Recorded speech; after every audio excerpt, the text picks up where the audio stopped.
Ok, vamos a ver la clase de ortopedia que tiene que ver con la asignatura de exploración clínica. Espero que en esta oportunidad logremos grabar la clase como corresponde. ¿Ya?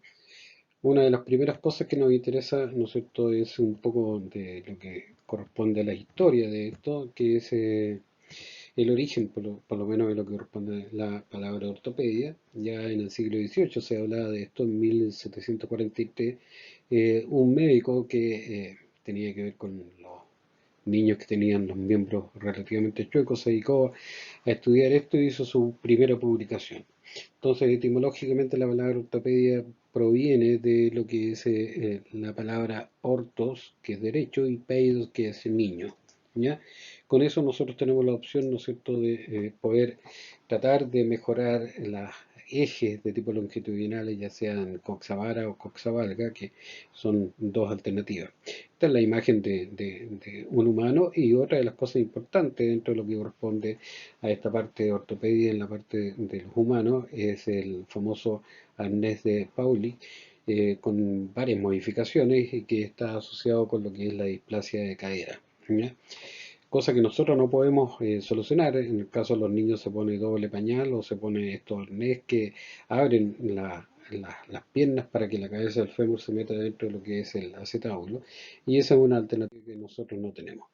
El símbolo de lo que corresponde a ortopedia, más que traumatología de ortopedia, es el árbol de Handley, ¿ya? Y que corresponde a un árbol que está chueco y que se le pone un vástago para que pueda crecer derecho, ¿ya? Ya en el siglo XIX, en 1895, Wilhelm Conrad Röntgen, que también se habla de rayos Röntgen, pero descubrió por casualidad lo que correspondía a los rayos X como tal, y con eso el proceso de todo lo que significa la cirugía ortopédica avanzó en forma significativa. O sea, y empezaron a aparecer, ¿no es cierto?, posibles tratamientos para lo que era la detección de patologías articulares o problemas a nivel de los huesos. Con el paso del tiempo esto cada vez avanza más y tenemos, por ejemplo, la cirugía artroscópica que se practica bastante en Europa, que es el concepto de cirugía de mínima invasión para no tener que hacer cirugías de tipo cruentas en abrir las articulaciones, y con bastante buenos resultados. También está la consolidación de fracturas a través de lo que corresponde a la osteosíntesis, y en la cual la radiografía es un elemento fundamental para poder tener claro qué es lo que tenemos que reparar. Por otro lado, también tenemos la cirugía de tipo osteosíntesis con fijadores externos. Lizarov, un ruso, inventó, de hecho, los fijadores de tipo circulares que se utilizaron y se siguen utilizando, quizás un poco más modernos y modificados, para hacer crecer determinado tipo de estructura y también enderezarla. Y están los fijadores de tipo externos rectos, que hoy también adquieren una gran relevancia para hacer una cirugía de mínima invasión. Bueno, junto con eso hay muchos avances en lo que corresponde a la parte de ortopedia, como el reemplazo total de cadera, situación que en Chile la vivimos poco por los costos que conlleva el equipo como tal, el comprar el set de estos materiales y poder hacer la aplicación. Por lo tanto, tenemos muchos dueños de perros que podrían querer hacer este tipo de cirugía, pero sus costos lo hacen un poco de tipo prohibitivo. Por otro lado está el manejo de lo que significan las órtesis, ya que son los elementos que van en forma externa para ayudar con las articulaciones. Hoy tenemos un colega que egresó justamente de la Universidad de Viña del Mar, ¿no es cierto?, que es Freddy Herrera, que tiene una página y que ha tenido muy buenos resultados con la fabricación de estas hortas. Y el empleo, por ejemplo, de este tipo de órtesis para perros que sufren algún problema que los lleva a tener una paraplegia del tren posterior, una parálisis del tren posterior, con este reemplazo de silla de ruedas, Pacientes que antes iban todos destinados a lo que significaba la eutanasia, hoy día son pacientes que pueden desenvolverse felices, ¿no es cierto?, correr y tener una expectativa de vida absolutamente distinta. Y esto es en base a lo que es eh, el avance en lo que es la parte de ortopedia y traumatología. El examen ortopédico, en términos generales, es una herramienta que los que se dedican un poco a esta subespecialidad, por decirlo de alguna forma, tienen que manejar. Pero se supone que cualquier clínico que se dedique, ¿no es cierto?, a la atención de mascotas debe tener los conocimientos, por lo menos mínimo, de lo que es un examen de tipo ortopédico, dado que un porcentaje importante de todas las patologías que se producen en la clínica menor tiene que ver con problemas de enfermedad ortopédica que producen dolor, no cierto malestar y que incluso pueden llevar a que estos pacientes no puedan llegar a caminar. Ahora, en la enfermedad ortopédica aparecen incluso en edades tempranas y sin importar tamaño ni raza como tal. De hecho, vamos a ver más adelante que hay muchas patologías ortopédicas asociadas directamente con lo que corresponde a la raza. Entonces, la prevalencia de las patologías ortopédicas en concreto significa que hay una mala función de lo que corresponde a las articulaciones y nosotros tenemos que estar en condiciones de poder llegar a diagnosticarla y ofrecer algún tipo de tratamiento.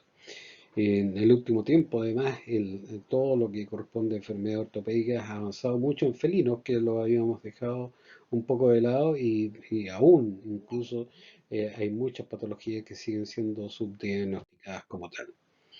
Este es un estudio relativamente más antiguo, pero es importante porque estamos hablando de 10.000 casos, ¿ya? No es un estudio que esté realizado acá, nunca hacemos estudios con tanta cantidad de casos, esto es un estudio del extranjero, pero en el cual tenemos tanto caninos como felinos y con distintas patologías de tipo ortopédica diseñadas en lo que corresponde la enfermedad en términos juveniles, en animales adultos y en animales maduros. Evidentemente que en los animales geriátricos, por ejemplo, la osteoartritis o enfermedad degenerativa articular es la que tiene la mayor preponderancia. En cambio, en los animales más jóvenes, la luxación de patela en los animales adultos tiene una significancia importante. En los felinos igual, en los animales viejos, geriátricos, gerontes, como le quieran llamar, ¿no es cierto?, son los que tienen la mayor prevalencia y vuelve a aparecer la luxación de patela. Y en el último tiempo también hemos visto la ruptura del ligamento cruzado en nuestros pacientes.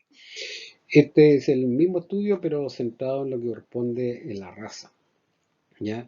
Y sin lugar a dudas la luxación de patela está altamente asociada con lo que significa las razas miniaturas o las razas toy, que son las razas más pequeñas. En cambio, las enfermedades de tipo osteoartritis y displasia de cadera están más asociadas con las razas grandes, ¿ya?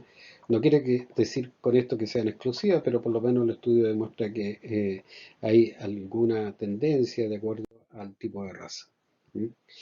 El examen de ortopedia, como le decía, es una eh, práctica en la clínica diaria y lo que nosotros pretendemos es poder no subdiagnosticar este tipo de patología.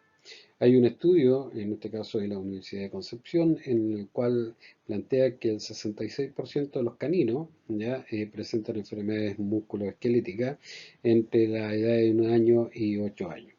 El 21.2% es menor a 1 año y el 18.2% posee más de 8 años frente a este tipo de patologías. ¿Mm? Esta es una pequeña lista, ¿no es cierto?, donde aparece la extremidad pélvica y la extremidad torácica con una lista de las enfermedades que son más frecuentes y cómo se definen la raza mediana, pequeña y las razas que son más grandes, ¿ya? Y cuáles son las características, ¿no es cierto?, en las enfermedades que son de crecimiento, ¿no es cierto?, que se presentan en la primera etapa y aquellas que se producen en las edades de los animales adultos a viejos. Entonces uno con esto, cuando ya está viendo tanta patología de tipo ortopédica lo va asociando directamente con la raza. Y eso es parte de lo que nosotros queremos tener como el avance en esta información. Recuerden que lo que están viendo es exploración clínica, que antiguamente se llamaba semiología y que es una herramienta importantísima para alcanzar diagnóstico en todo tipo de patologías, pero en este caso lo estamos enfocando directamente en lo que significa el examen ortopédico. Entonces, es el objetivo principal del examen ortopédico es identificar el miembro afectado y cuál es la patología que está asociada, poder llegar a un diagnóstico, un pronóstico, además porque es algo que hay que conversar con los dueños, o sea, el dueño hay que darle un pronóstico de qué es lo que pasa y eso también está en base a lo que es el tratamiento como tal, ¿ya? Hay otros tipos de herramientas, ¿no es cierto?, que se manejan en la parte ortopédica, que ya son un poquito más sofisticados cuando estamos haciendo el examen, sobre todo si hay patologías que reducen el movimiento de las articulaciones. Y para eso se emplea esta herramienta que es un gonómetro que nos da los ejes longitudinales y además el tipo de ángulo en el movimiento, si es flexión, extensión. Esto está descrito en los libros en términos generales, ¿ya? Bueno, eh, en todo examen, y partiendo por el examen clínico general, la historia clínica es sumamente importante y una de las cosas que ustedes han aprendido en esta asignatura es justamente hacer un examen clínico de tipo general que va desde la punta de la nariz a la punta de la cola, pasando por todo lo que significa la observación de las mucosas, la coloración, ¿no es cierto?, la palpación de los linfonódulos, etcétera, todo eso que conlleva al examen clínico general. Y dentro de ese examen clínico general nosotros podemos llegar a descubrir, ¿no es cierto?, que es una articulación o un miembro el que está presentando problemas y a ese directamente vamos a hacer un examen de tipo ortopédico. La primera cosa que se hace en el examen ortopédico es la observación a distancia. Entonces, un perro que viene con cojera, antes de subirlo a la mesa, lo que hacemos es hacerlo que camine y lo observamos a distancia. Eso observamos su tipo de marcha, el trote, a la carrera, dependiendo de cuál es el tipo de sospecha, si se puede sentar, si se puede parar, si es capaz de saltar o no. Y después procedemos a lo que es ya el examen tocando a nuestro paciente en la palpación en estación, donde podemos buscar aumentos de volúmenes de la articulación, aumento de volumen del tejido blando, aumento de la temperatura de determinadas áreas. Observamos si es que hay signos de atrofia muscular, ¿no es cierto? Y si hay alteraciones de la respuesta de tipo proprioceptiva, porque hay muchas cojeras, ¿no es cierto?, que son de origen neurológico, que no entran dentro de lo que es la parte ortopédica, pero sí hay signos que son asociados. Y después, ¿no es cierto?, podemos hacer un examen de cúbito en el cual nosotros podemos acostar a nuestro paciente y en una posición bastante más cómoda poder hacer los movimientos del miembro como tal, ¿ya? Entonces, como les mencionaba, la historia clínica es importante porque así podemos partir con nuestros primeros diagnósticos diferenciales.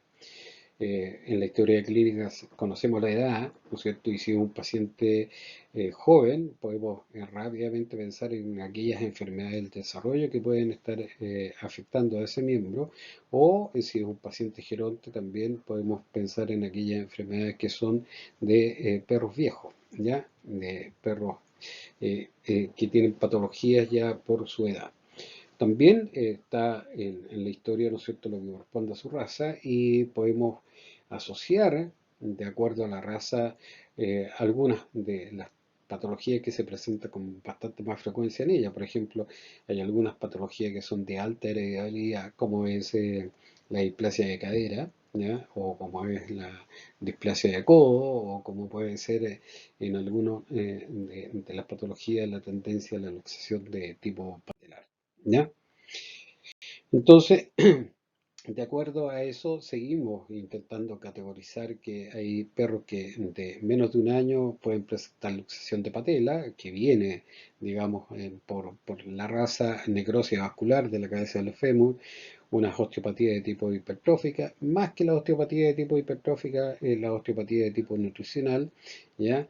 La no unión del proceso ancóneo, que es una cojera que deberíamos tratar de determinar como a los 5 meses de edad, ¿ya? Y la displasia. que se hace presente en forma temprana.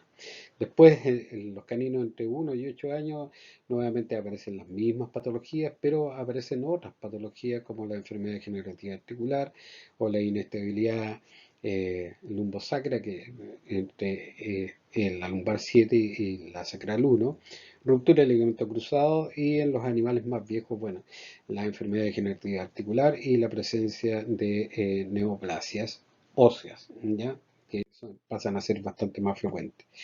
Cuando habla de raza, ¿no es cierto? Estamos hablando de displasia de cadera y sabemos que los representantes principales de la displasia de cadera aquí es el ovejero alemán, el Golden Retriever, el Labrador, Rottweiler, San Bernardo, en general casi todas las razas. Creo que la única raza que está libre de displasia de cadera es el galgo por su gran masa muscular y su estructura.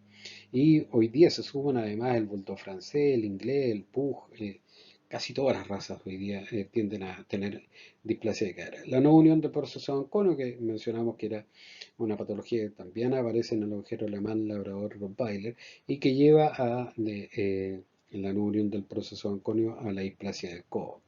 La osteocondritis de tipo disecante, que es una enfermedad que aparece en forma temprana también, asociada con la displasia del codo en esta raza y en razas pequeñas también. ¿Ya?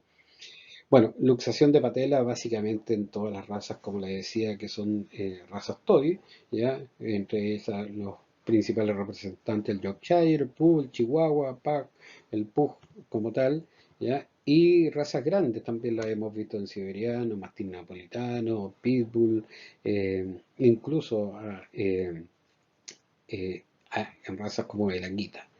La ruptura del ligamento cruzado es una patología básicamente del perro deportista o los perros que se dedican a la caza, pero no quedan exentos el cocker, el poodle y cualquier perro mestizo de una edad un poco más avanzada que es relativamente gordo y que con el paso del tiempo hay una alteración de lo que corresponde a las condiciones físico-químicas del ligamento y por el soporte del peso extremo que tiene que tener la articulación, tiende a romperse este ligamento como tal. Bueno, dentro de lo que corresponde al examen clínico en general, siempre hago hincapié en que es un examen que tiene que ir por la visualización del conjunto de nuestro paciente y no tener generalmente la tendencia a tener una visión de túnel, ya que nos lleva directamente hacia lo que corresponde a la patología y eso nos hace que se nos olvide que este es un paciente que es un todo. Aquí estamos viendo claramente que hay una desviación de lo que corresponde a la articulación del carpo, ¿ya? Pero a lo mejor en el examen clínico general esta desviación de la articulación o subluxación de la articulación del carpo no es lo más importante. Probablemente a lo mejor pudiera ser que tu un perro que tiene una insuficiencia renal y esto pasa a ser absolutamente secundario. O como suele ocurrir, por ejemplo, con un perro que presenta una fractura a nivel de un miembro, nos vamos rápidamente a tratar de solucionar la fractura del miembro y se nos olvida que esa fractura puede ser a consecuencia de un traumatismo y con ese traumatismo podemos tener ruptura de vejiga, hernia diafragmática, etcétera, que son mucho más importantes que lo que es la fractura del miembro como tal y deben ser reparadas en forma anticipada. Entonces, sacarse de la mente solamente la visión de túnel y por eso que el examen clínico general es sumamente importante, ¿ya? Las principales herramientas para hacer un diagnóstico de tipo reumatológico y ortopédico son la anamnesis y la exploración física. Por lo tanto, esas son las herramientas que nosotros tenemos que manejar y las herramientas que tenemos para eso son nuestras manos, ¿ya? En las cuales la yema de los dedos tienden a pasar a ser también parte de lo que corresponde a la visión. Y así como en algún minuto en la cátedra de diagnóstico por imágenes se lo planteaba, hay un concepto que es percepción, ¿ya? Y esa misma percepción que en el diagnóstico por imagen lo hacemos a través de la visión y que lleva esa imagen al cerebro y este la procesa, bueno, en el caso de lo que corresponde a la manipulación con nuestros dedos, es justamente la sensación que sienten nuestros dedos que llevan eso a nuestro cerebro y es procesado. Entonces, este tipo de manipulación o examen tocando es una manipulación que debe hacerse en términos suaves, porque uno tiene que tratar de buscar la patología sin provocar exceso de dolor, ¿ya? Bueno, Y acompañado de eso está la visión de lo que corresponde a la marcha y la observación de cómo se comporta el perro, si se apoya, no se apoya, etc. Ahora, en esta observación a distancia, lo que uno pretende visualizar es, teniendo la estructura de lo que es la normalidad de la postura de un perro, ver si este perro tiene algún tipo de alteración en su postura, en la sinergia, que es la capacidad de desplazarse, de mover, ¿no es cierto? Y si esto es claramente visible, ¿ya? Entonces nosotros lo que pretendemos hacer con eso es observar, ¿no es cierto?, la conformación corporal, si hay manifestaciones de pérdida de peso, si hay temblores cuando el perro está parado en estación, si las articulaciones se ven asimétricas, si las masas musculares se ven asimétricas, ¿no es cierto?, porque una está más atrófica que la otra, la alineación de lo que corresponde a sus dedos, sus articulaciones, todo eso es parte de lo que corresponde al proceso de observación a distancia. Después podemos recién subir a nuestro paciente a nivel de la mesa y comenzar a hacer las palpaciones correspondientes en cada una de las articulaciones. Frente a lo que es la marcha, ¿no es cierto?, lo que nosotros pretendemos ver es cómo este animal camina, cuándo se hace manifiesta la cojera, ¿no es cierto?, y cuáles son los términos, o sea, de claudicación que este paciente tiene. Y esta claudicación la podemos clasificar, hay una escala del 1 al 5, ¿no es cierto?, en la cual el número 1 es una claudicación leve o de tipo intermitente, hasta llegar al 5, que es una claudicación continua sin apoyo, ¿ya? En el 2, 3 y 4 están los espacios de tipo intermedio. Ahora, la cojera es el déficit de la forma en que dan los pasos, y hay clasificaciones también frente a lo que corresponde a la cojera. Podemos clasificar una cojera como de tipo funcional, donde este animal tiene una cojera pero puede apoyar sin ningún tipo de dificultades el miembro porque no le ofrece dolor, y esto está asociado generalmente con lo que es una fractura, por ejemplo, que quedó mal consolidada, que quedó con algún grado de desviación, pero el animal es capaz de poder seguir usando ese miembro sin presentación de dolor. Están las cojeras de tipo dolorosa, ¿no es cierto?, que son cuando ya está establecida una enfermedad de tipo articular, y que es lo que sufrimos todos cuando empezamos a avanzar en la edad con la presencia de artrosis o enfermedad degenerativa articular, o cuando se produce fractura. Entonces esto está asociado básicamente con lo que corresponde dolor. Y la cojera de tipo neurológica, que afecta al sistema musculoesquelético también, porque es eh, el sistema está irrigado, ¿no es cierto?, por lo que corresponde a los nervios. O sea, entonces hay una inervación que puede estar alterada, y en ese caso podemos encontrarnos con cojeras que pueden ser de tipo de origen neurológico, ¿no es cierto?, que están afectando al miembro, ¿ya? Entonces, volvemos a lo que es el examen a distancia, y nosotros podemos observar, este era un video que lamentablemente no sé por qué no se reproduce, pero en este video lo que se pretendía era mostrar la forma en que caminaba un pitbull, ¿no es cierto?, que tenía una condición de hipermetropía, tendía a tropezar, un sistema de ataxia, se le tendían a cruzar las patas, arrastrar las uñas como tal, y uno podría plantearse, ¿no es cierto?, si esta es una cojera de origen ortopédico o una cojera de origen neurológico. Y en el caso específico de este animal era una cojera de origen neurológico a consecuencia de una fractura a nivel de el lumbo sacra, ¿ya? Este otro es un caso también de un felino. Voy a tener que cambiarlo. Bien, vamos a intentar seguir con estas presentaciones que nuevamente me resulta complicado grabar, sobre todo con lo que corresponde a los videos. Eh, Perdón. Este es un perro que también ustedes pueden ver. No tengo cómo bajarle el sonido al video como tal, debería haberlo grabado sin video. Y si ustedes se fijan, la forma en que él camina tiene una curvatura a nivel de la columna, algo de ataxia en los miembros, un poquito de rigidez, aun cuando el colega lo tracciona, ¿no es cierto?, tiene bastante buen apoyo. Ahí tiende no a apoyar con mucha fuerza su miembro como tal, ¿ya? Y Efectivamente es capaz de caminar, no hay muchas alteraciones de tipo propioceptiva y si nos vamos aquí a lo que corresponde a la radiografía, ustedes pueden ver que hay una luxofractura claramente determinada a nivel de L1, L2. ¿Ya? Entonces eso es importante tenerlos presentes dentro de lo que corresponde a las claudicaciones. ¿Ya? La claudicación en términos generales es el resultado de este tipo de fallas en las cuales nosotros nos podemos encontrar con la presencia de una alteración tanto en lo que corresponde a la parte del traumatismo del hueso, cartílago, músculo y todo, pero también tenemos algunas estructuras que van a acarrearnos problemas en la parte neurovascular. ¿Ya?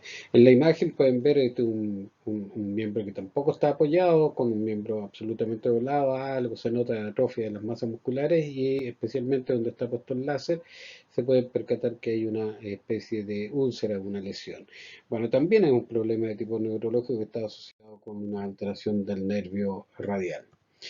Bueno, en la palpación las razas grandes las podemos hacer a nivel del piso, si no los podemos subir arriba de la mesa y en el caso de los perros más pequeños sí los podemos subir a la mesa y hacer las palpaciones sin mayores complicaciones. Una forma de recordar, ¿no es cierto?, la forma de distribuirse del peso en el caso del perro es haciendo un eje de tipo transversal que corta el perro en la mitad y el 60% del peso del perro está en la parte craneal y el 40% está en la parte caudal de ese perro.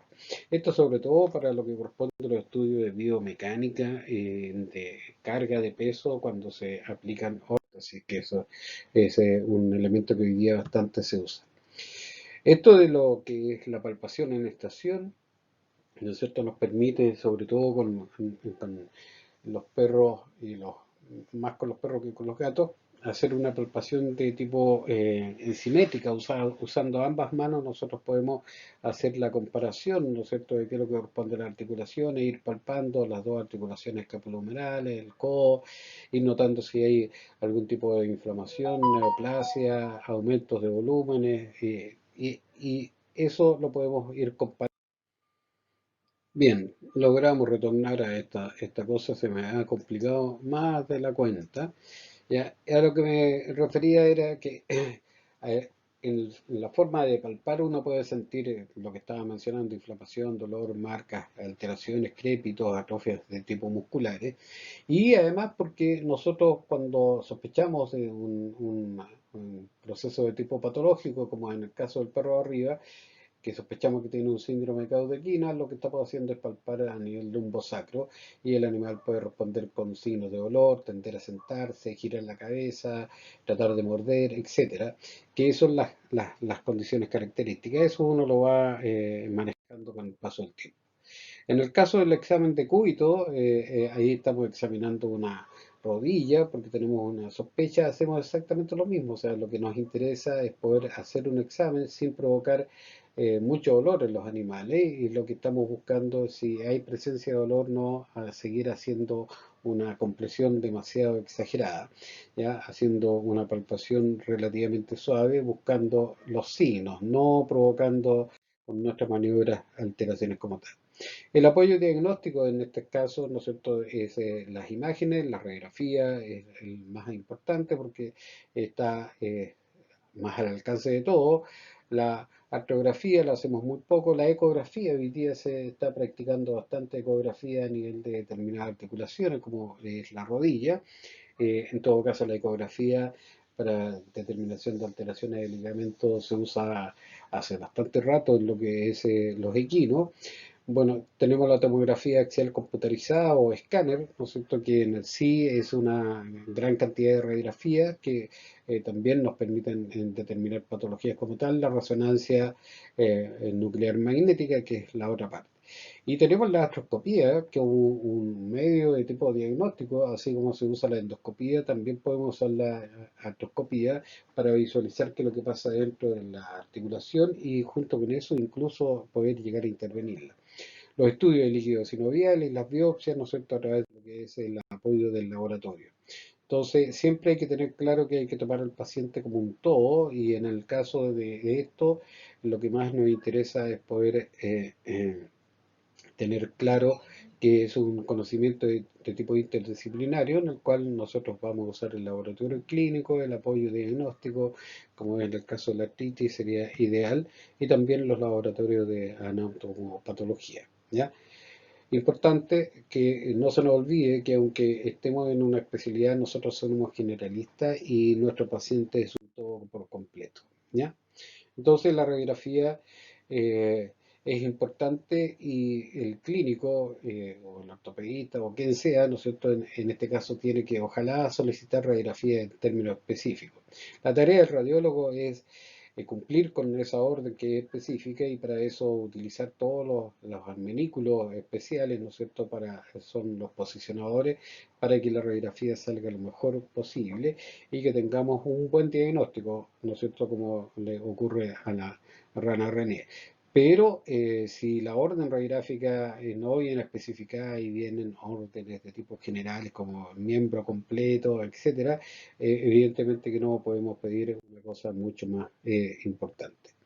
Dentro de lo que corresponde a los exámenes, nosotros podemos hablar de exámenes por segmento, cabeza, cuello, ¿no es cierto?, miembros torácicos y miembros pélvicos, y la cantidad de patologías que podemos llegar a encontrar en ellos es importante, ¿ya? Por ejemplo, luxación temporomandibular en cachorros que andan detrás del dueño o que son apretados por una puerta. Es clínicamente fácil de poder llegar a determinarla porque hay una alteración en lo que corresponde a la mascada, pero podemos acompañarla con una imagen de tipo radiográfica. El síndrome Wöhler, que no es una patología de tipo ortopédica en sí, sino que es una patología que es de tipo de base neurológica, pero su origen en su inicio es una alteración en lo que corresponde a la estabilidad de los cuerpos vertebrales, y eso es ortopédico, ¿ya? Como consecuencia va a ser compresión del cordón medular y eso es de tipo neurológico y lo va a llevar a una asociación de una cojera tanto ortopédica como de tipo neurológica. Los miembros anteriores, ¿no es cierto?, pueden sufrir muchos tipos de alteraciones, partiendo por todas las alteraciones que pueden sufrir la escápula, la articulación escapulohumeral, el codo, etcétera. Y lo que nosotros podemos hacer es una palpación de tipo bilateral, viendo los dos miembros, haciendo las comparaciones, exactamente lo mismo que repetí las anteriores, para ir buscando cuál puede ser el origen de esta patología. Cosa importante, por ejemplo, es no dejar de lado revisar las uñas, porque hay patologías de tipo infecciosa, ¿no es cierto?, a nivel de lo que corresponde a la uña, que nos lleva a alteraciones severas de esa articulación, formando incluso lo que se conoce como el granuloma, que al final terminamos amputando.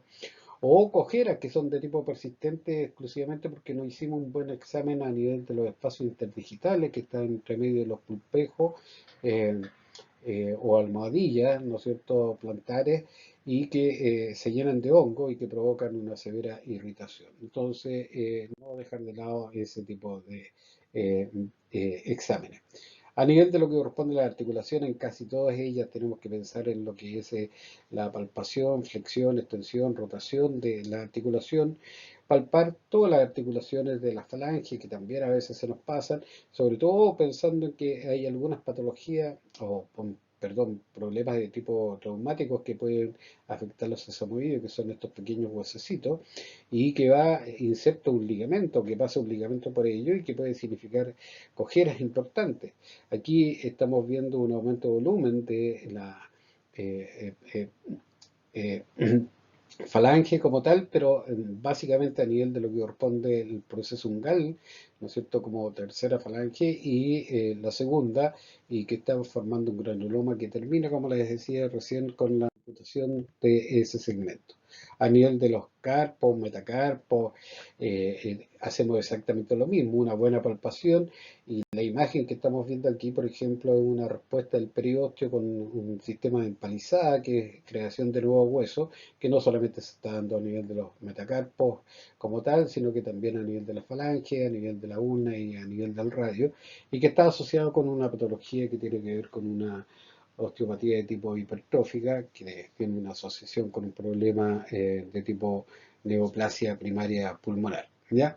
Pero hay que hacer ese tipo de inspecciones asociados, ¿no es cierto?, con todo lo que es el examen general. Esto, lo de abajo corresponde a una imagen radiográfica, ¿no es cierto?, de una articulación radiourna carpal que está en posición de estrés. Lo que estamos haciendo es abrir, o sea, o flectar la articulación, por eso que es importante el movimiento que tienen esas articulaciones para sacar la radiografía y podemos ver que hay un aumento del espacio articular, una respuesta del periósteo de la porción del radio, la porción dorsal del radio, como una respuesta a una condición de inestabilidad. Aquí hay una tendencia a la subluxación. Entonces, es necesario que hagamos ese tipo de examen. Bueno, en este otro caso, basta con mirar a este perro y vemos que su eh, miembro está posicionado en forma absolutamente inadecuada. Aquí hay una luxación completa entre lo que corresponde a la articulación radiocarpal y este es un paciente que además ya se ve que tiene sus años, no tiene ningún otro tipo de alternativa que practicar una cirugía que corresponde a una artrodesis o una panartrodesis que deje fija la articulación del carpo y falange incluso, por eso que es una panartrodesis. ¿Ya? Este otro caso es un paciente que después de deambular mucho tiempo por distintos lados llega a la consulta, ¿no es cierto? Sacamos la radiografía y vemos que tiene una poliartritis de tipo erosiva enorme, ya que de puro mirar las imágenes, ¿no es cierto?, de esta foto, nos percatamos de ello y que el laboratorio al final termina confirmando que se trata de una artritis reumatoide, que es una enfermedad que cuando no tiene control, ¿no es cierto?, provoca este tipo de alteraciones y este animal termina siendo eutanasiado. Probablemente podría haber sido controlado de forma más temprana si hubiéramos tenido un diagnóstico temprano, porque yo tengo 8 años de artritis reumatoide y la tengo controlada, está durmiendo, por decirlo de otra forma. Bueno, aquí tenemos también una articulación a nivel del el carpo no tan dramática como la que vimos en la condición anterior, pero estamos en presencia, ¿no es cierto?, de un mal apoyo, sacamos la radiografía y la luxación, ¿no es cierto?, es a nivel de carpo-metacarpo, ¿ya? También tiene una solución, digamos, de tipo ortopédica. Y previo a sacar la imagen radiográfica, nosotros podemos hacer todas las palpaciones correspondientes. En la imagen de abajo, ¿no es cierto?, aparece una deformación también de la articulación del carpo y metacarpo falange, doblando estos pies.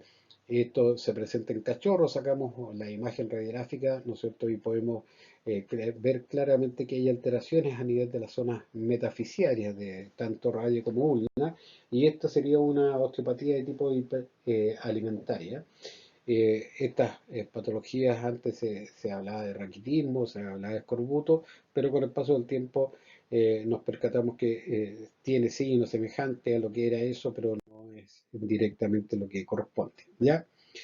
A nivel de lo que corresponde a la articulación del codo, ¿no es cierto? Podemos igual hacer todos los análisis de extensión, flexión, rotación y hacer las palpaciones correspondientes y en distintas edades, ¿ya? En este caso tenemos una vista medio lateral de lo que corresponde a la articulación del codo, donde es evidente, ¿no es cierto?, una pérdida de la relación o una pérdida de la congruencia de los cóndilos articulares del húmero, ¿no es cierto?, con la tróclea de la ulna como tal, y ahí tenemos una luxación.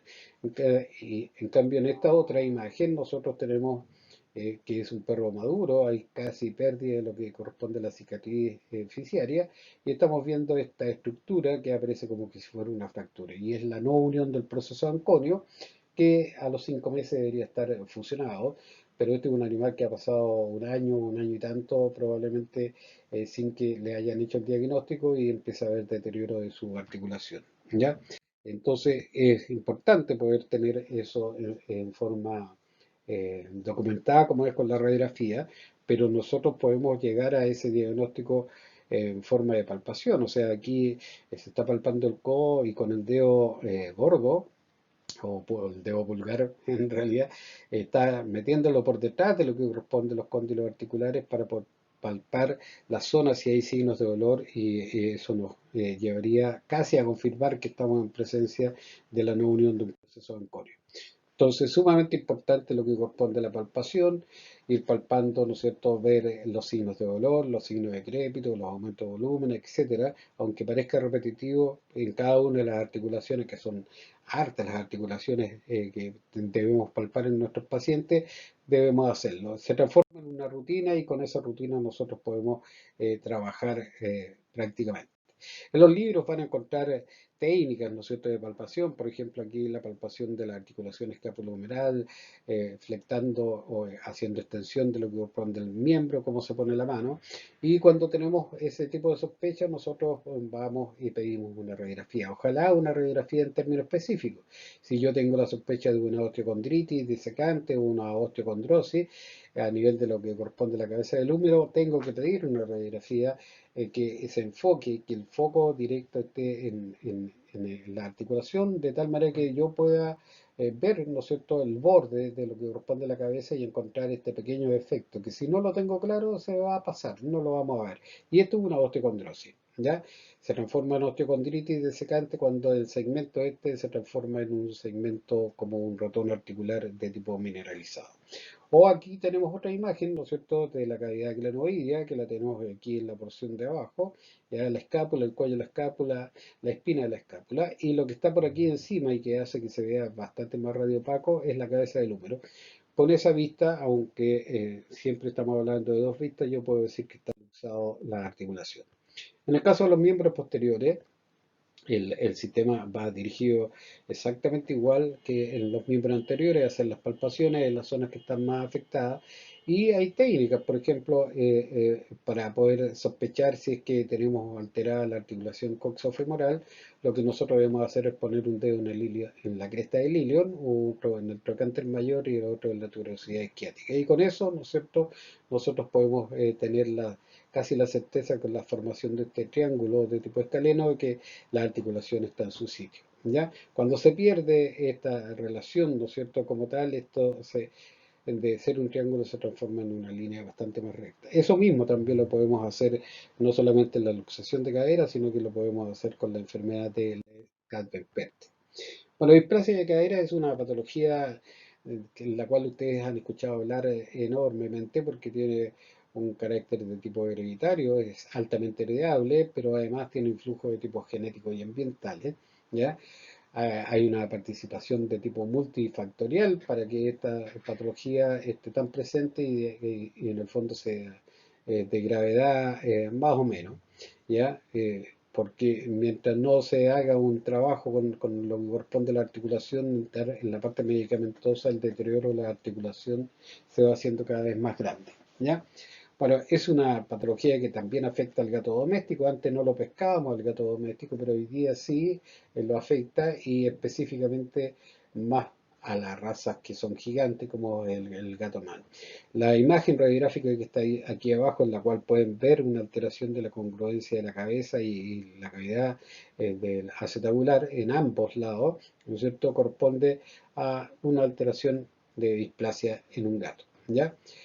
La base de la displasia de cadera parte con una laxitud de la cápsula articular, por eso que hoy día la tendencia es a tratar de hacer un examen ortopédico, tratar de descubrirlo en la forma más temprana posible, de tal manera de poder hacer algo para que no se deteriore tanto la articulación, ¿ya? Los signos clínicos a veces no tienen nada que ver con los signos radiográficos y eso tiene que tenerlo presente. Hay perros que llegan saltando, uno saca una radiografía y las caderas están subluxadas y hay otros perros que llegan apenas caminando, ¿no es cierto?, con muchos signos de dolor y las radiografías eh, no hay casi evidencia de alteración. Entonces, tiene que ver con sensibilidad. Generalmente es bilateral, pero también se puede ver unilateral. En el esquema, lo que corresponde a la articulación coxofemoral, lo que más interesa, ¿no es cierto?, es que la pestaña acetabular, que va por la parte dorsal, cubra 2/3 por lo menos de la cabeza.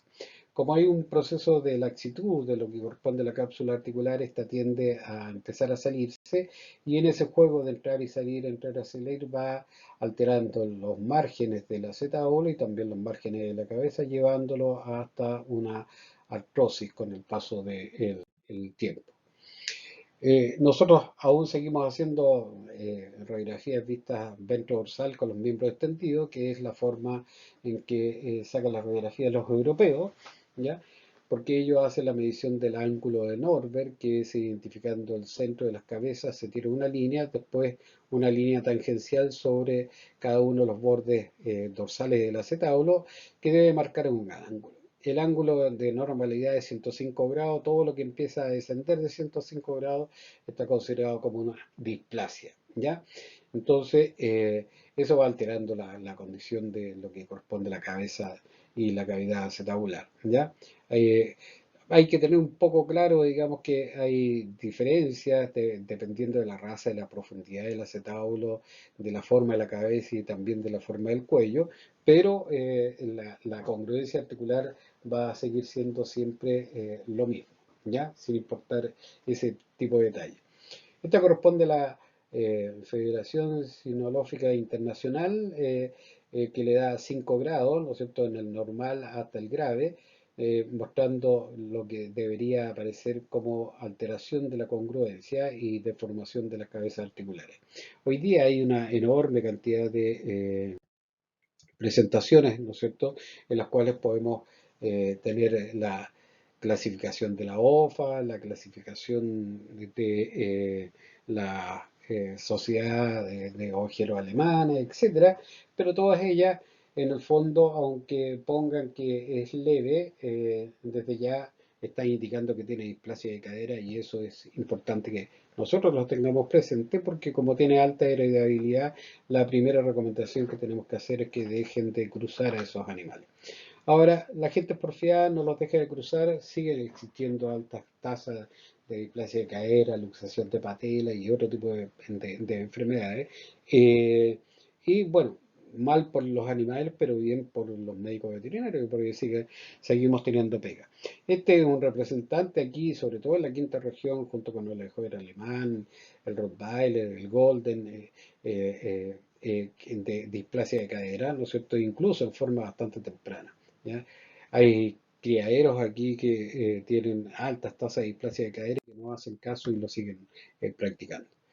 Otra de las patologías de alta frecuencia es la luxación de patela y esta es una patología que tenemos asociado por edades y por raza. O sea, las razas pequeñas tienen una alta presentación de luxación de patela, ¿ya? Y eso lleva a que también por parte de la colegancia se cometan los errores de no darle tanta importancia, como se supone que casi todo el mundo las presenta, lo llevan a lo que es una condición de normalidad. Y ya sabemos que eso es de normalizar cosas que no son normales, acarrea serias consecuencias.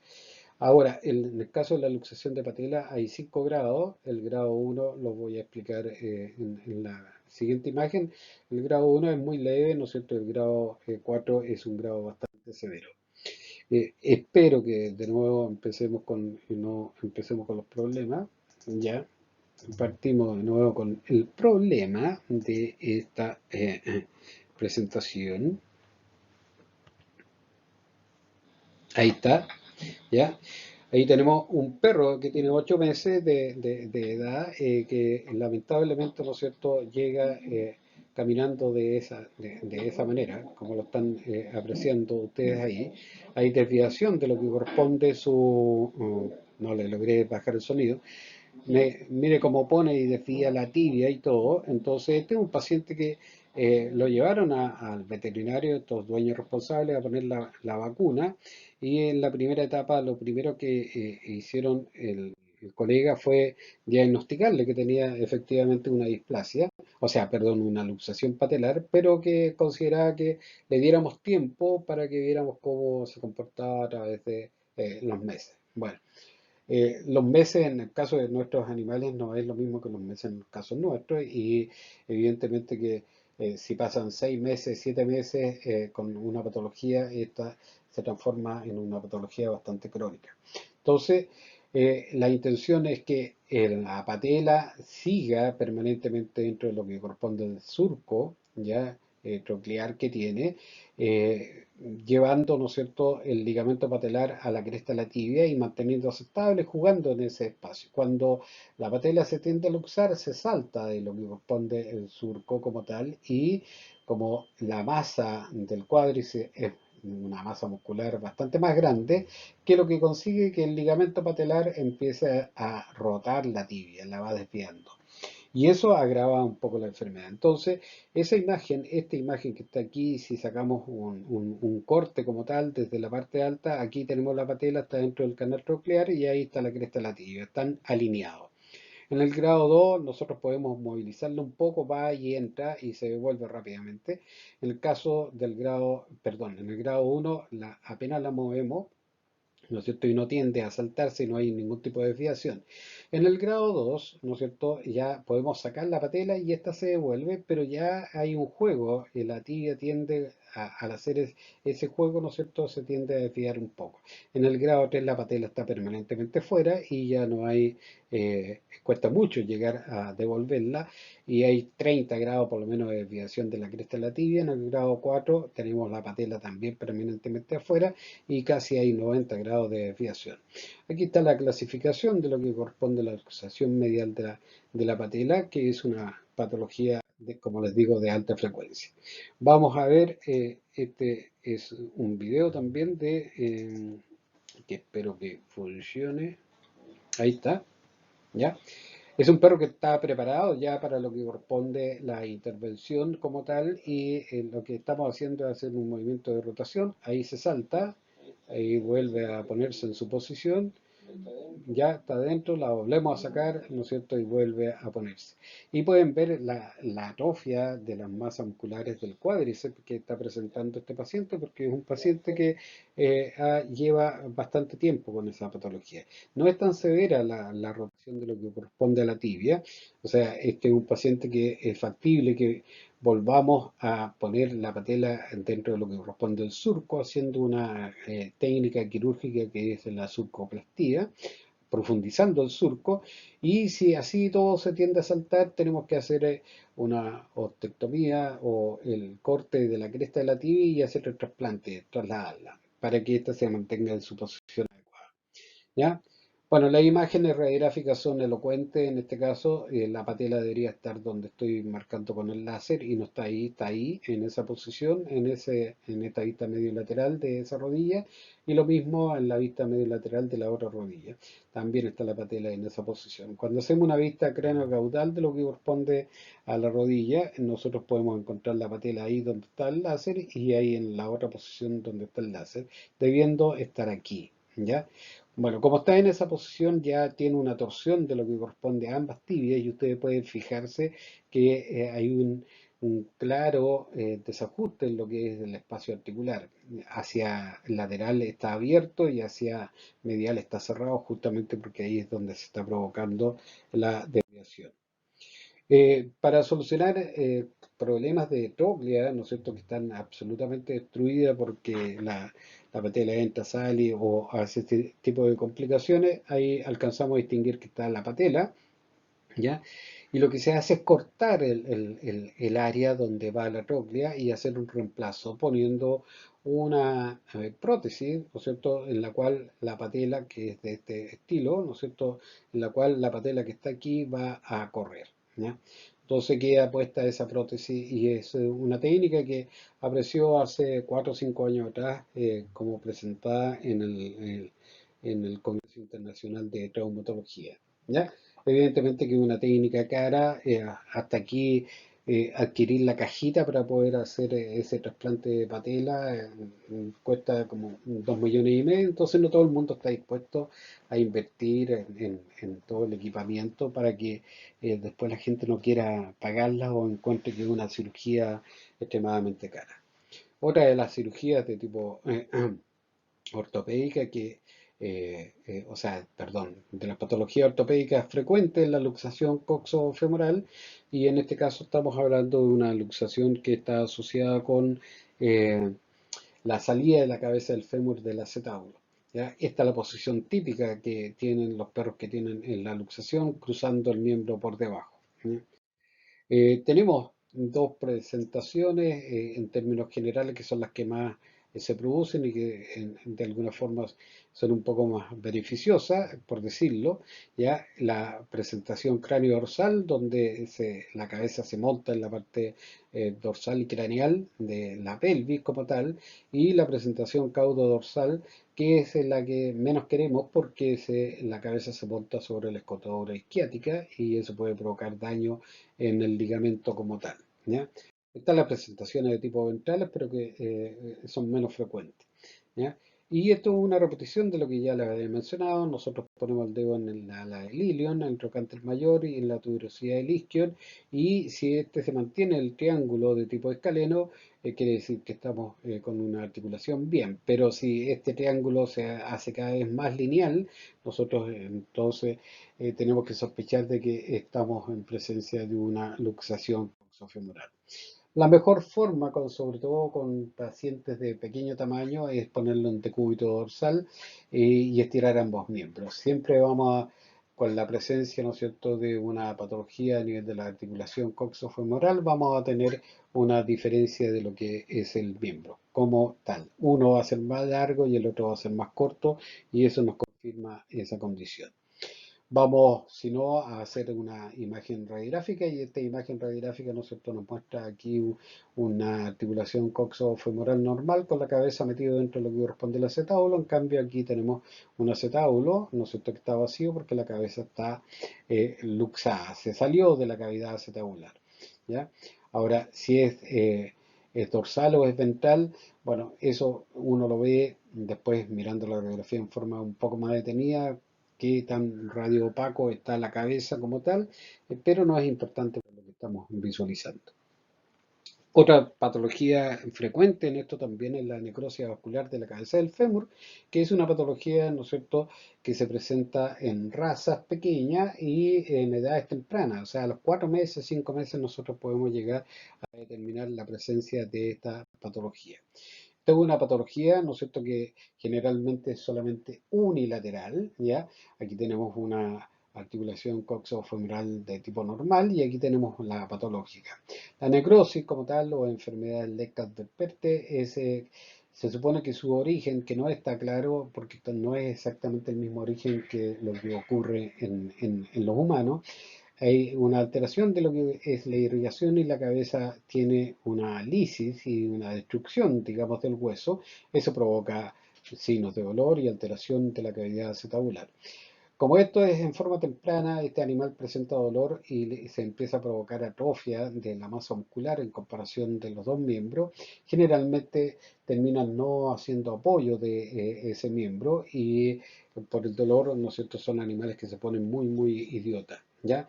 Es principalmente, como les digo, en razas pequeñas, es donde más lo hemos visto. Esta misma patología, ¿no es cierto?, se ha dado también en los gatos, en los cuales ahí tenemos algunas diferencias, ¿no es cierto?, con quienes lo plantean, porque yo a esto no lo llamo necrosis vascular de la cabeza del fémur, sino que lo llamo necrosis del cuello del fémur. Hace muchos años atrás, cuando aparecieron las primeras imágenes de esto, me tocó ver, ¿no es cierto?, que aparecía casi un hilo en la cabeza intacta, pero casi un hilo de lo que corresponde al cuello, que al primer salto llevaba una fractura. Entonces son patologías que tienen características muy semejantes, pero yo no las llamaría exactamente igual. ¿Ya? Esta tiene una solución muy simple, o sea, una vez que se diagnostica por las características de dolor y todo lo demás, la ostectomía de cabeza y cuello femoral, tanto en el perro como en el gato. Ambos, ¿no es cierto?, siendo animales pequeños, en el caso de las razas pequeñas del perro y los gatos, si nosotros volamos cabeza y cuello, son capaces de desarrollar una masa muscular que suple la articulación y se desenvuelven súper, súper bien, sin mayores problemas. Otra patología que afecta bastante a nuestros especies, tanto canino como felino, bastante más en el canino que en el felino, pero hoy en día vemos bastante ruptura de ligamento cruzado a nivel del felino. Es una patología que se da en el perro que son eh, hace mucho ejercicio, el perro deportista, el perro que sale a cazar, ¿no es cierto? Y que el conejo le hace una finta, ¿no es cierto? Y lo deja parado al tratar de girarse, le ocurre la ruptura de este ligamento. También ocurre en los perros que tienen mucho peso y que tienen una determinada cantidad de años, también nos lleva a que tengamos la ruptura de este ligamento. Este es un ligamento o son dos ligamentos en realidad, pero el que se rompe es el craneal, que van intracapsular, por dentro de lo que corresponde a la cápsula, ¿no es cierto? Y unen ambos huesos como tal. El diagnóstico lo podemos confirmar a través de una radiografía, pero la radiografía tiene que ser una radiografía en estrés, que significa que yo posiciono a mi animal en una posición medio lateral y hago flexión de lo que corresponde a la tibia, de tal manera de conseguir que se desplace ya la tibia hacia craneal, y me deja claro, ¿no es cierto?, que los cóndilos del fémur están apoyados en el aire, cuando deberían estar apoyados sobre el plató de la tibia. Entonces, la radiografía, para que sea confirmatoria, tiene que ser una radiografía en estrés, no hay otra alternativa. Ligamento normal, ¿no es cierto?, ligamento roto. Aquí se ha sacado en el dibujo lo que corresponde al ligamento patelar, pero esto está dentro de lo que corresponde a la articulación. Esta es la postura permanente de un perro, inicial, perdón, de un perro que tiene la ruptura del ligamento. En las primeras etapas no es capaz de bajar el miembro, es altamente doloroso. ¿Ya? Con el paso del tiempo, si no se hace nada, tiende a bajar el miembro, pero empieza a tener lo que se llama una enfermedad degenerativa articular que va avanzando con el tiempo. El examen ortopédico, la principal forma de poder llegar a un diagnóstico con el examen ortopédico es dos pruebas. Una es el movimiento del cajón, que es una prueba para el que es diestro, ¿no es cierto?, de tomar con la mano derecha, tal como dice el dibujo, ¿no es cierto?, el fémur y la patela, y mantenerla firme en una posición y con la mano izquierda tomar la tibia y tratar de moverla de esa manera, como si yo estuviera abriendo y cerrando un cajón. Si eso se da, ¿no es cierto? Hablamos que tiene un signo del cajón o un movimiento del cajón positivo que confirma la ruptura del ligamento. Ahora, si por ese motivo no tengo manos muy grandes o me duelen, etcétera, esta técnica es un poquito más suave.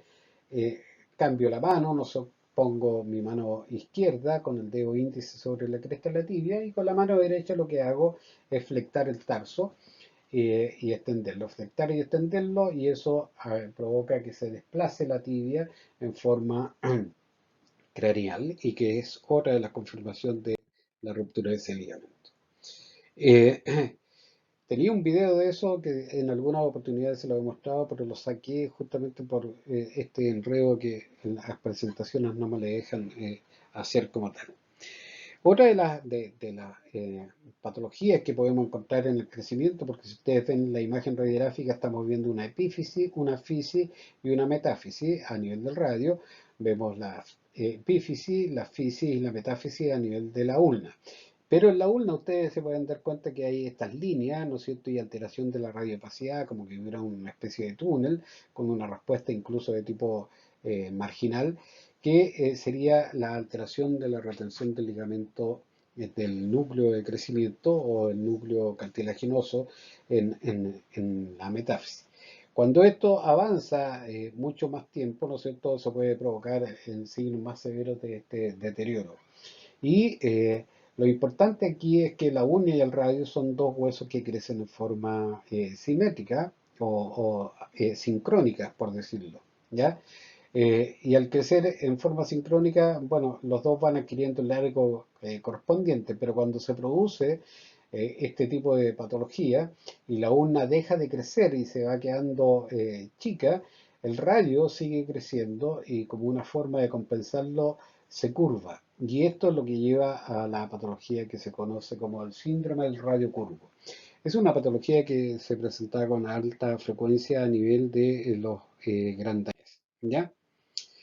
Otra de las patologías que está asociada con el desarrollo, el crecimiento, como en la etapa entre eh, puber y el inicio de la adolescencia, por decirlo y enfocarlo en esa condición, es la panosteitis. La panosteitis es una mineralización relativa de lo que corresponde al hueso de tipo trabecular que puede aparecer en el canal medular de los huesos largos, ¿ya? y se presenta radiográficamente como esta mancha. Si se fijan y comparan los dos fémurs son absolutamente distintos. Y esto significa signos de dolor. Entonces, este animal puede tener claudicaciones de tipo intermitente, que puede ser del mismo lado, los dos miembros anteriores, los dos posteriores, un miembro anterior y el ipsilateral del posterior, etcétera, y tiene este tipo de cojera, ¿ya? Y son de tipo intermitente porque se puede ir cambiando de un miembro a otro. Es una patología que en el caso de los humanos también se presenta y antiguamente hablaban de que le dolían los huesos porque estaba en proceso de crecimiento.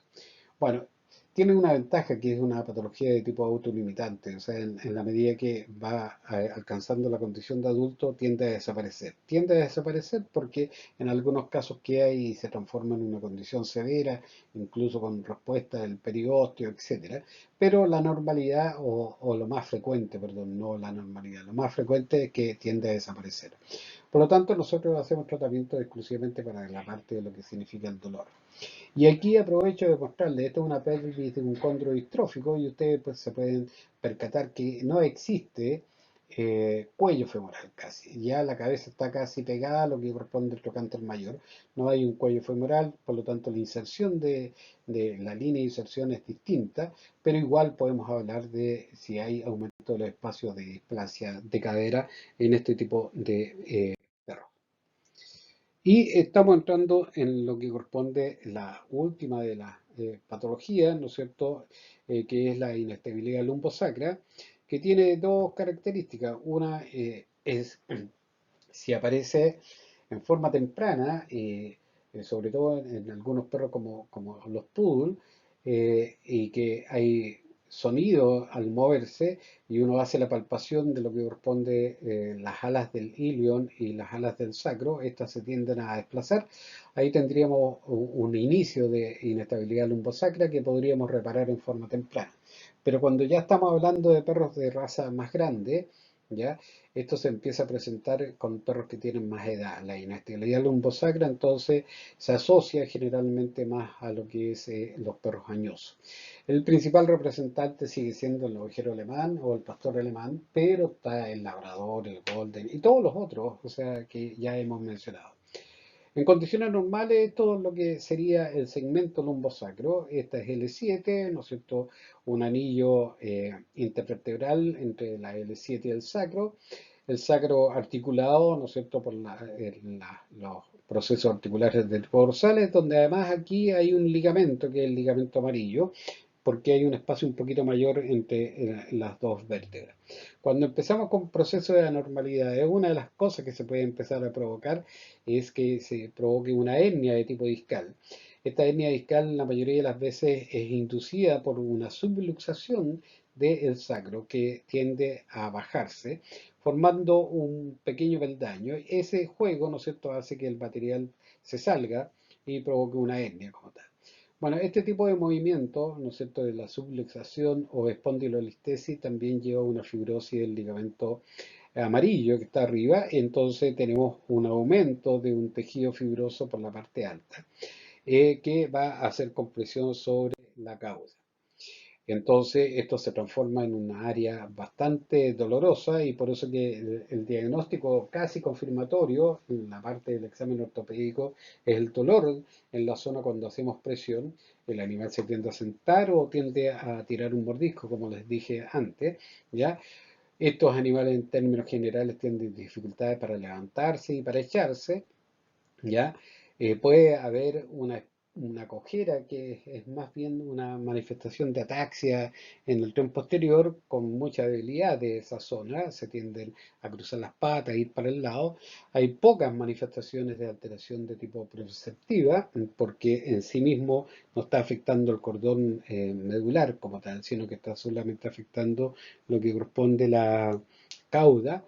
Hay atrofia muscular porque evidentemente hay menos uso de las masas musculares y en algunos casos puede haber incluso problemas para orinar y defecar a consecuencia, digamos que las raíces nerviosas pueden llevar algunos aferentes hacia lo que es el esfínter anal y el esfínter vesical. Bueno, aquí nuevamente aparece la imagen de lo que es la subluxación o la espondilolistesis como tal, del el anillo, ¿no es cierto?, el descenso al techo, que también hace un grado de compresión, y el ligamento. Radiográficamente nosotros podemos encontrarnos con esta imagen que muestra un espacio en cuña, lo que estaría indicando que hay una hernia de disco, pequeño peldaño, el techo descendido, ¿no es cierto?, mayor radiopacidad por la fibrosis y una espondilitis deformante a nivel ventral, esclerosis en las caras articulares porque se mueven en forma inadecuada. Bueno, todo esto lleva a la compresión de las raíces nerviosas a ese nivel, ¿ya? Que significa signos de dolor. Las radiografías de contraste se pueden usar, pero francamente con esta imagen de una radiografía simple no requiere una radiografía de contraste para saber que ahí es el sitio en el que tengo la lesión. También se puede usar la resonancia, que les va a entregar una mayor información, sin lugar a dudas, ¿no es cierto?, de qué es lo que está pasando incluso con las caras articulares. Ahora, la solución, cuando es exclusivamente un síndrome Caudequina, es eliminar una parte del techo de L7 y una parte del techo del sacro, eliminar el ligamento como tal, ¿no es cierto?, y fenestrar el disco. Y con eso dejamos un espacio que no hace compresión sobre las raíces nerviosas y ese animal vuelve a tener una actitud distinta y desaparece el dolor.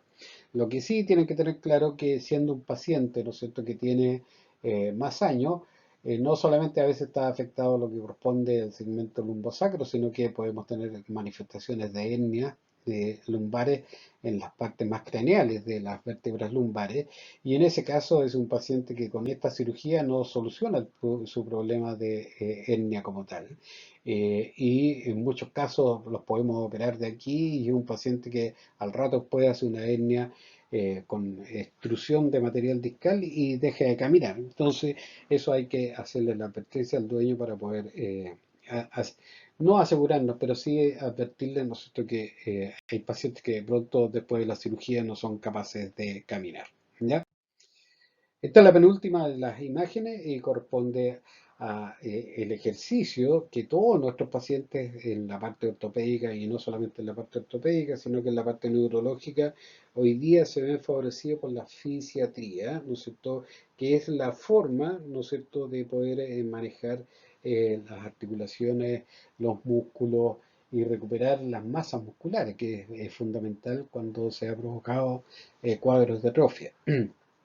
Hoy día en la región tenemos un número importante de personas que se dedican a la fisiatría y un porcentaje de ellos, todos salieron de la Viña del Mar y han encontrado en esta como subespecialidad un campo bastante dado y que cada vez la gente va aceptando con más ganas. ¿Ya? Y esto es también parte de lo que corresponde a la fisiatría. No está muy lejos de que tengamos esto. Han aparecido dentro el ramo, ¿no es cierto?, ¿cómo se llama? De proyecto. Bueno, cuando tienen que hacer evaluación de proyectos, ¿no es cierto?, presentar un proyecto, hay muchos que han hecho las consultas de cuánto es el valor de estas máquinas. Esta es una piscina con una cinta sin fin para que este animal haga ejercicio, camine, pero con agua a temperatura adecuada y eso lo favorece mucho. Entiendo que aquí no hay ninguna, tampoco tengo el conocimiento que en Santiago existe alguna. Sí sé que existe una en una especie de hospital de equino que no está directamente en Santiago, sino que está en la cercanía de Santiago, porque en caballo también se hace mucha fisiatría. Yo creo que con el paso del tiempo, dentro de poco vamos a tener este tipo de centros de fisiatría montados para poder hacer este tipo de recuperación y lo hemos visto, así como he visto en los resultados en la parte ortopédica de la aplicación de células madre, ya que en un principio no se le da mucha importancia, pero hoy día podemos hay casos altamente documentados de que las células madres sí sirven y bastante. Bien, espero que la clase les haya les haya servido.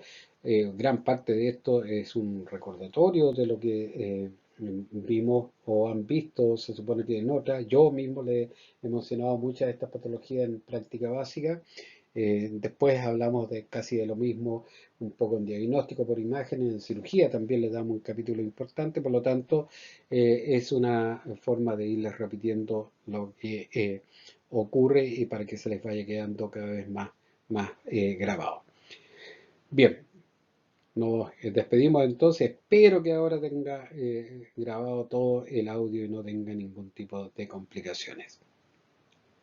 ¿Ya? Ok.